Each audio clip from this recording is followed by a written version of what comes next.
What's your opinion of what happened over the weekend and the fine that some people say just wasn't good enough?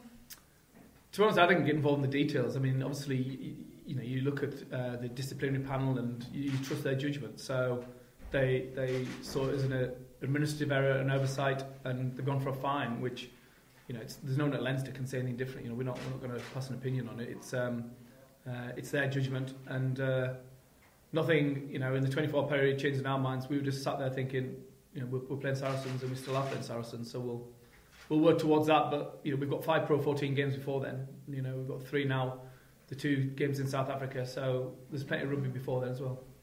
And actually, something you said I thought was very interesting. You said coaching and competition kills complacency. But at the same time, I'd imagine, while there might be no complacency in the camp, but there might be a risk of, with such a brilliant squad that you guys have cultured, could be a risk of every once in a while somebody being a bit annoyed they're not being picked. How do you keep people happy?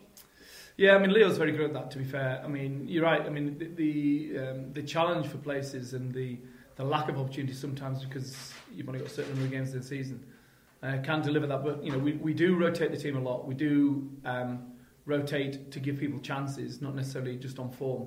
So sometimes, the argument could be, well, he played brilliantly this week, therefore he plays again next week. But actually, there's another good player who needs an opportunity. So I can't think of many times in the season where we pick the same 15 on a weekly basis. And part of the reason for that is to create opportunity to give people chances to play. If they don't play for us, then obviously what we try and do is filter them back to the clubs. Ireland 20s are obviously on at the moment as well. So there's a lot of Leinster players who aren't playing for Leinster who have been in and around, either international age grade rugby or clubs. And of course, as well, one of the, I suppose, good things and bad things being involved with Leinster is so many of your players are involved in the Six Nations. So you lose them, and then if they come back and things go well, it might go well for you. And if they don't go so well, you're probably thinking, oh, I need to do a bit of nurturing here now. But so far, so good. So far, so good, yeah. And the good thing is being in Leinster and being in Dublin is that the players drift back occasionally.